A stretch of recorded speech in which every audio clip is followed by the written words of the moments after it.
On our morning show today from WRCO, we have in the studio with us Jessica Brown, who is event coordinator at the AD German Warehouse, and also Barb Marshall, president, and Jane Kins, vice president of the AD German Warehouse Conservancy.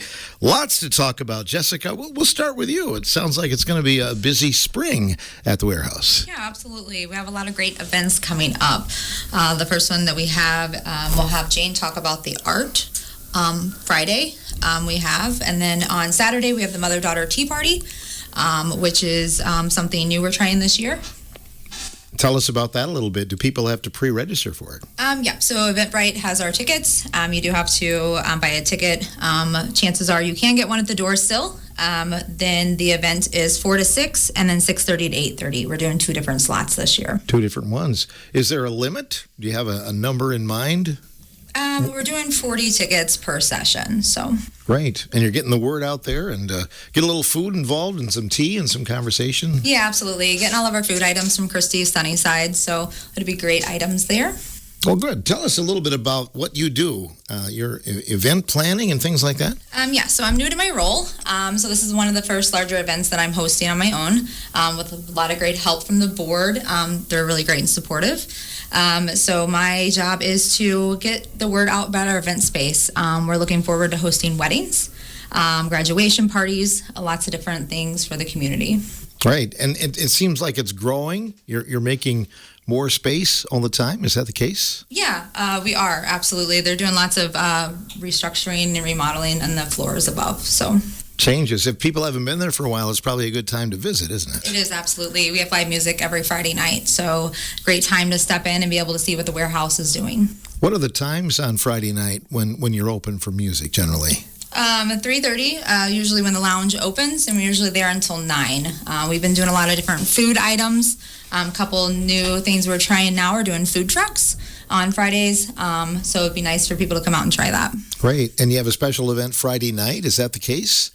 This Friday, there's Art in the Warehouse. It's an artist opening reception featuring Susan Davison, and Jane will touch on that and all the details soon. Good. Well, good morning, Jane. How are you? I'm fine, Phil. Thank you. Good to have you in here. So, well, thanks. You're excited about, you've got a whole floor, it sounds like, right? Oh, yeah, it's fabulous. The third floor of the AD German Warehouse, all the floors are 4,000 square feet. So we have kind of taken over the third floor as an art workshop space. We've procured some fabulous furniture donations. And for the space, we have all kinds of easels and tables, and I could go on, but just the space is perfect for doing art workshops. We've talked about maybe if somebody would like to rent a little space in that area for their own studio, possibility of that, just not quite there yet in the planning. But would you like to know about our workshops coming up? I would. I'm not very artistic, so I don't know whether I'll sign up, but tell the folks what you're planning. See, you sign up for things like that because, number one, they're fun and you can talk. Yes, I can. I can do that. You can talk during the class without getting yelled at. And then you learn skills, and who knows, you might like some of this stuff and use it in your retirement whenever, in the next 30 years or so. Hopefully. We talked about that in this program this week about how, especially as we get older, we need to do some things that challenge our brain a little bit, don't we? Oh, for sure. This would challenge you, Phil. So, okay. Growing up and you knew all about the AD German Warehouse and yes. whatnot, but, getting back in there for the first time, it had to be exciting, wasn't it? Yeah. The only time I was really in there before the Glanzers had it was with my dad when I was a kid, and we went there to pick up the high school rodeo poles and barrels. Oh, they were stored there, yeah. Interesting. And so I'm looking all around, my dad's telling me about Frank Lloyd Wright, and otherwise I hadn't been in till the Glanzers opened. So the third floor is something new, yes. isn't it? Not new because the building's always been there, but in terms of usage, right? Yes, this year it's new. So I'll tell you about our workshops. On the trail weekend that Barb is going to tell you more about, we have Squatchadelic Dyes, and that is Graham Greening. He is a tie-dye artist, and we thought that would be fun to have outside, back on the dock and out in the lot, because it's going to be messy and it's going to be a lot of fun. So you can come, and he will have all the supplies, and you can create your own T-shirt and take it home for only adults, only $25. And that day is May 16th. And on May 17th, it's adults with kids. So if you would like your kid to come, the shirt is a little less expensive, but you need to be there with your child, you know. That's a groovy event, right? It's there. very groovy. Yeah. We're into the 70s. And they're just 1 hour workshops. And so, and it'll be a nice day, I'm sure, and it'll be a lot of fun. Has tie-dye made a comeback? Oh, Has it never left. It never left, okay. Yeah, it never left.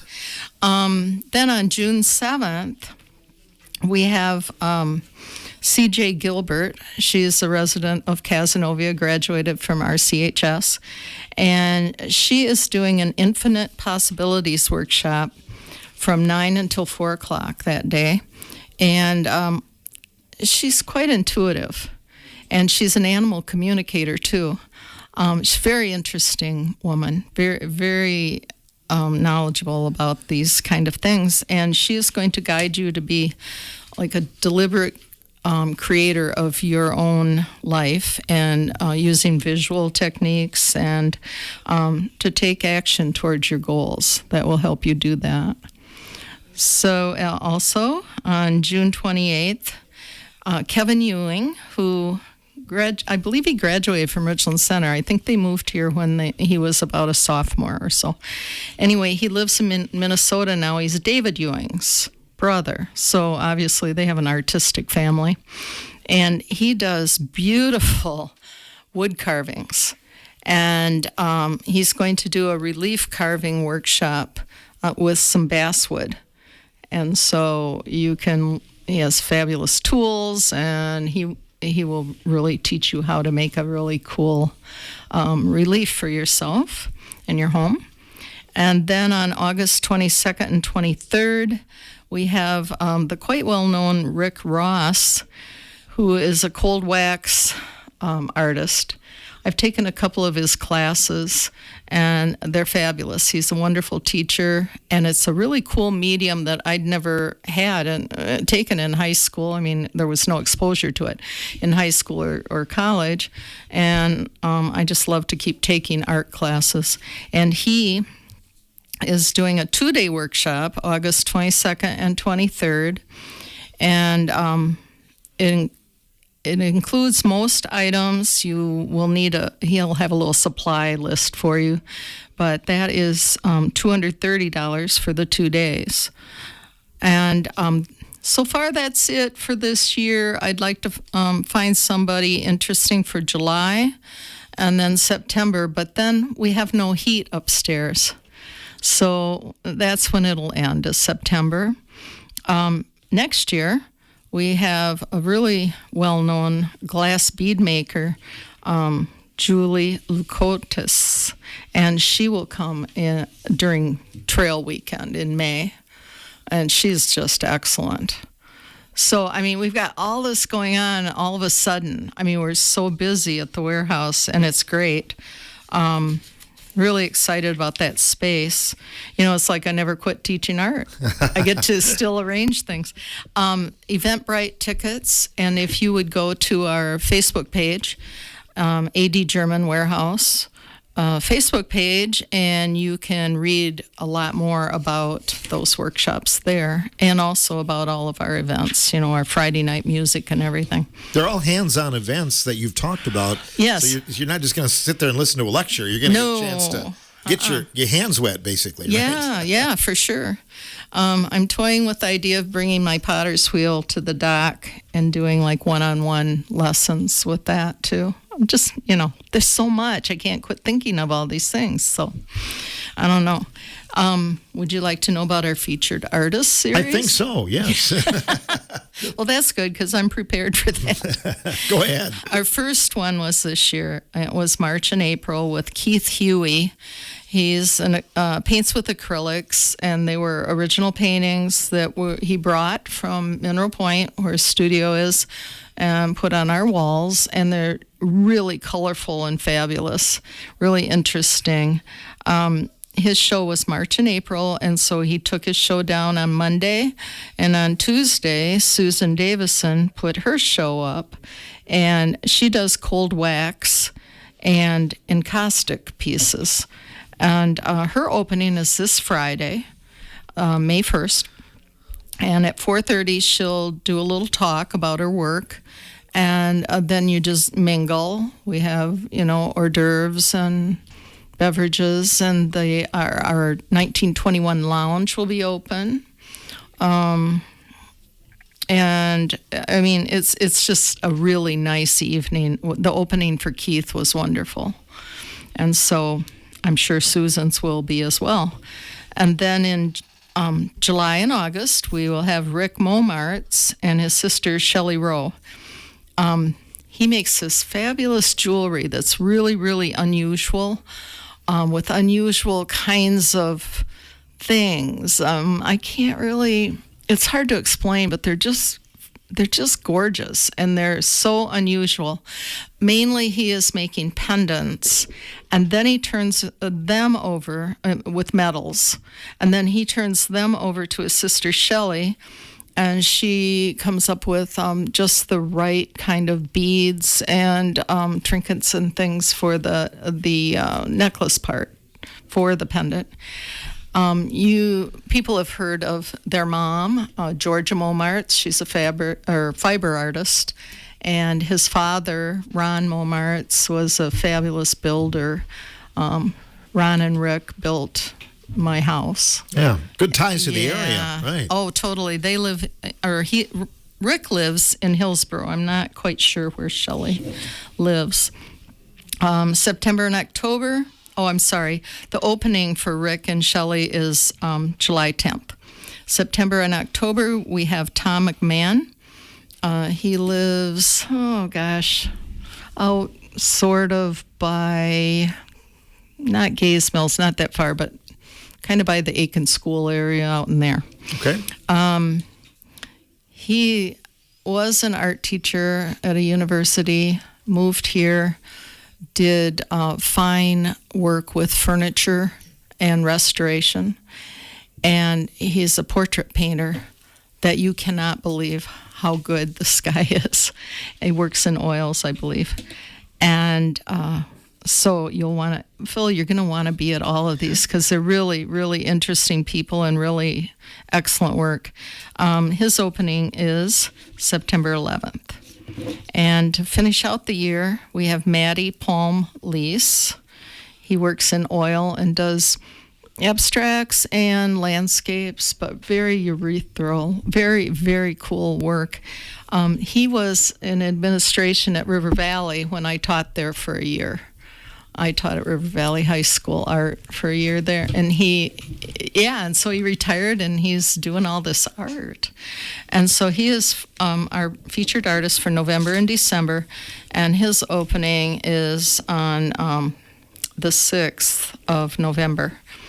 So at every one of these, there will be an artist talk at 4:30, and then we will have live music and dinner from a local restaurant, and usually something that they don't have on their menu. We like to have something a little different. We have food for meat eaters and vegetarians, both. Wonderful. Yeah. Yeah. So when you say an opening, and then it's just that day when people can go in and see the work, or how long are they open? Good question. The opening is just kind of like a little celebration where the artist is there talking, and you mingle and talk with the artists and buy their work, and then on the other days that we're open, the artist's there, you can buy it, or you could contact me and I can come and meet you to get a piece if you'd like, or you can come and look. The artists are generously donating 30% of their sales to the warehouse for our restoration efforts. Wonderful. Yeah. Got a lot of things going on.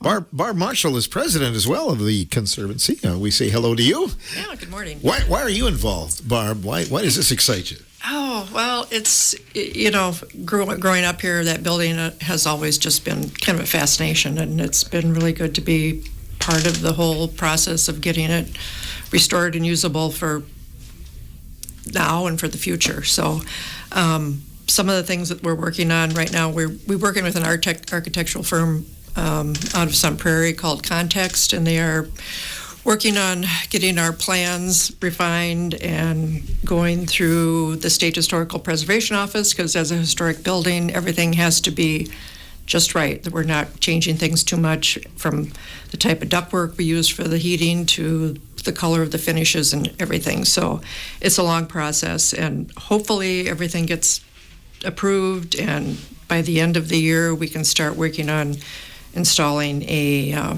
passenger elevator that'll provide safe access to all the floors. Besides the elevator, there'll be a couple of new sets of stairs, interior stairs, a new entry on the back of the building that will be ADA accessible, an enclosed vestibule on the roof where the elevator would come out. So there's a lot of, besides just the elevator, there's a lot of other accessory things that go with that. So that's our first big step. When you talk about raising money, these are the projects you're looking at in the near future then? Right. That's our first phase. And then HVAC is always in there too. That's something we got to get, another expensive project, but something we have to have. We're going to start on the first floor and work our way up as we can get things done.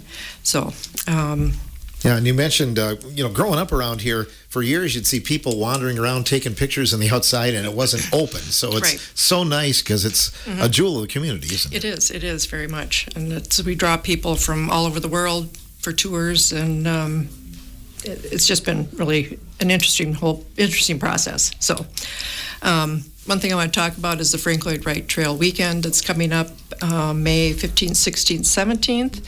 The trail was formed in 2017 as basically to honor Frank Lloyd Wright and his buildings we have here in Wisconsin. It's the southern part of the state. It starts, like we like to say, it starts in Richland Center because this is his birthplace, with the warehouse, Wyoming Valley School, Taliesin, and the Visitor Center in Spring Green, in Madison, Monona Terrace, the Unitarian Meeting House, and then in Milwaukee, the Burnham Block, and Wingspread, and Johnson Wax Building. So there's increased tour times at these places. Some of them don't have a lot of normal tour hours, but we're going to be open and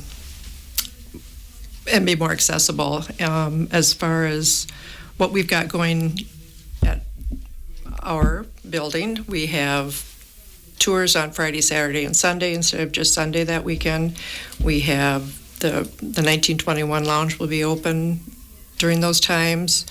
We have on Saturday something kind of interesting is landscape architect from Madison by the name of Aaron Williams, who does live builds of Frank Lloyd Wright Jacob House in Legos. This is his thing. He builds buildings out of Legos, and you'll have a bunch more for display and actually some for sale too. So that's something to kind of look forward to. And of course, Jean's got her, you can say it, I can't say it. The workshop on tie-dye is going on that weekend too. And I think we'll have food going along. So there's quite a bit going on. That's the middle of May, right? That's the middle of May, right. Awesome. So that's going on that weekend. We talked about, just general tours and that kind of thing. Can you use some volunteers to help people through? Always. We have docents needed. We can always use more docents. And to just get a hold of us, we check our website. We've got a phone number or an email you can look up and get a hold of us. Or if you just want to volunteer, we also have someone man our gift shop and sell tickets on Sundays, and then other times of of the year. We need just people to come in and help. If we have things we have to move, or just we have extra events going on, we just need more people. So we've got a lot of things people could do if they want to come in and give us a hand. We would People appreciate come, it. They come from all over the world for these tours, don't Yes, they? yes, they do. So you get to talk to a lot of interesting people on Sundays when you're there, either giving tours or just working in the gift shop. So it's Fascinating stuff. And then some people probably go to Taliesin and do that tour and then come up here, or vice versa. right. Yeah. So At the same time. Certainly the uniqueness of the warehouse, Jane, this was the only warehouse that Frank Lloyd Wright designed, wasn't it? Yes, in the world. In the world. Yes, and it's just amazes me the people that come from China and Australia. We've had groups of architecture students from Australia and Germany, and I mean, it just all over the world, like Barb said. And it's just amazing. I think growing up here, and I don't know, Jess, did you grow? No, but the three of us did. There's the building that Frank Lloyd Wright designed, and yeah, he was an architect, but we don't realize, and I think a lot of people maybe in the county just don't realize the importance of it. And I don't mean like in an egotistical way. It just is so cool that he was born here and that we have this building. It's a great tourism draw, and people are just thrilled to get in that building. And like I said, just being from here, we don't really think about it that way. Just like the beauty of our hills. We take it for granted, and somebody new comes into our area and they can't believe that we get to see this beauty every day. Yeah. Take it for So, granted, unfortunately, yes, sometimes. yes. Yeah.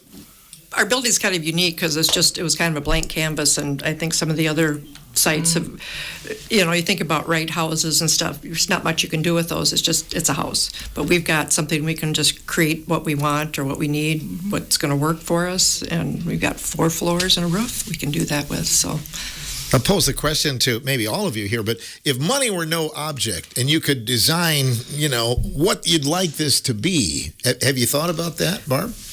Oh, yeah, we have all kinds of dreams and plans, If we had all the money, first thing we'd probably do is complete the roof terrace. Because that's really the money space, like they say, that would really bring people in, and it would be a beautiful place for a wedding reception or anything. But that's a lot of money. We'd go to the top and work our way down probably, and just finish off all the floors, get all the plumbing and heating and all the things that you need. So Takes a lot. Yeah. I'm sure you've thought about it, Jane. Oh, yeah. I'd go with what Barb says, for sure. Water on all the floors, bathrooms on all the floors, and heat on all the floors. Those are the basics that we're trying to work toward now, which we don't have. And yeah, I can picture that rooftop as being just fabulous and beautiful. And the view from up there is gorgeous. That's what I've heard. Yeah. And of course, we own the whole middle of the block. That will be a parking lot with our pavers. We have a paver program for $1,000. You can. We will have a paver engraved with your loved ones, I have Gladys, the art room cat, so, she was pretty famous. Anyway, and we'll use those pavers either on the sidewalk around the parking lot or we're not sure yet where they will go, but there's just, it's kind of endless. Wheels are turning, it sounds like a little bit. Yes. So when you get the elevator installed in, Barb, there's a chance that it's going to go all the way to the roof, and you're going to have a really nice way to get out and in up on top of the roof. Yes. It's just, currently it's the original elevator from 1921, so it's still working, but it's, you pull the rope and it makes it go, so it's kind of a Yeah, That's that's something we can take a bunch of people up in. I so, bet yeah. that's amazing in itself that, Yeah, that it yeah. still works. Yeah, Jessica, you've been listening to the conversation. Anything that you want to add today as we look on the things going on this year at the warehouse? Yeah, so moving forward, we're really looking to help you celebrate like your special moments at the warehouse as well. Graduation photos, maybe it's a family gathering or a wedding. We actually have a wedding coming up in July, which is mine. I was going to say. Yeah, so lots of great things. We just had a photo shoot recently of the floors of weddings and things like that as well. Hopefully those will be up on our website soon, so you can view what the space can actually look like during those. So all of our information is on the Facebook and on our website to be able to contact us if you'd like to come and look at the space to rent for something. Just reach out and your info will come to me and I'll be able to give you a tour of that. Maybe think outside the box for something, maybe some celebration that you have in mind. I'm guessing nothing is too crazy, is it? No, we're open to entertaining your ideas of help and support what's special to you. So. Halloween's been a special time too, hasn't it, at the warehouse? Oh, yes, You've it has. Done some things in the past? Yeah, in the past, yeah. I wasn't able to enjoy that, but they had a Halloween rave, right, Jane? Yeah. Haunted warehouse and Yeah. at other years, yeah. Yes, and it was they were great fundraisers. The last one was the rave yard, because the G fell down from the arch over, the graveyard sign. And that was Craig Woodhouse's idea. And he was spinning the discs in the elevator. And it was pretty cool. Yeah. Cole Muth did the lighting for us. And yeah. Got kind of It wild. was neat. Yeah. It's kind of a It didn't get ready-made too place for wild, that. Because you weren't there. No, I wasn't there. It wasn't the coolest thing, but it was cool. Oh my goodness! Well, it sounds like a lot of wheels are turning here. We'd like to have you back more on a regular basis. And I think one of the things, Barb, we talked about was if anybody has any stories, like maybe if they actually did cross paths with Frank Lloyd Wright, that'd be really cool. Right. We're thinking about doing an event in early June to bring people in to talk about their remembrances of Wright or what they may have heard about him. So, there's a lot of stories out there. So, we'd like to hear them. Has there ever been a movie made about his life? I mean, I'm not sure, but if there were, you guys should lobby for that and start here in Richland Center, right? It should. Yes, I don't know that there has been specifically. I mean, there's been a lot of things produced about Wright and his buildings and stuff, but. There might be something in the works. What about It's a tease. I've heard maybe rumors that there might be something, and maybe in relation to A.D. German as well is what I've heard. What about birthday? He's got a birthday coming up in June, right? Yes. Anything special? His birthday is June 8th, and we're open June 7th, that Sunday. So that's when we're talking about possibly having our people come in to tell their stories. Great. And of course, we have to have cake. Absolutely. And we had a celebration some years ago, and Hank Neuenhaus dressed as Frank Lloyd Wright and just kind of wandered around and didn't talk. And he was perfect. He looked like him. He had the black cape. I could see that. That would have been a good fit. Oh, yeah, it was perfect. But so, we're just starting to percolate ideas for his birthday celebration. Great. Well, keep us posted. We will. Love to promote it. Thanks for coming in today. Okay, thanks thank for you, having us. Phil. You bet. Good luck with your events. Jessica Brown joining us, Barb Marshall, and Jane Kins talking about the A.D. German Conservancy and all the events coming up here in the near future, including this weekend.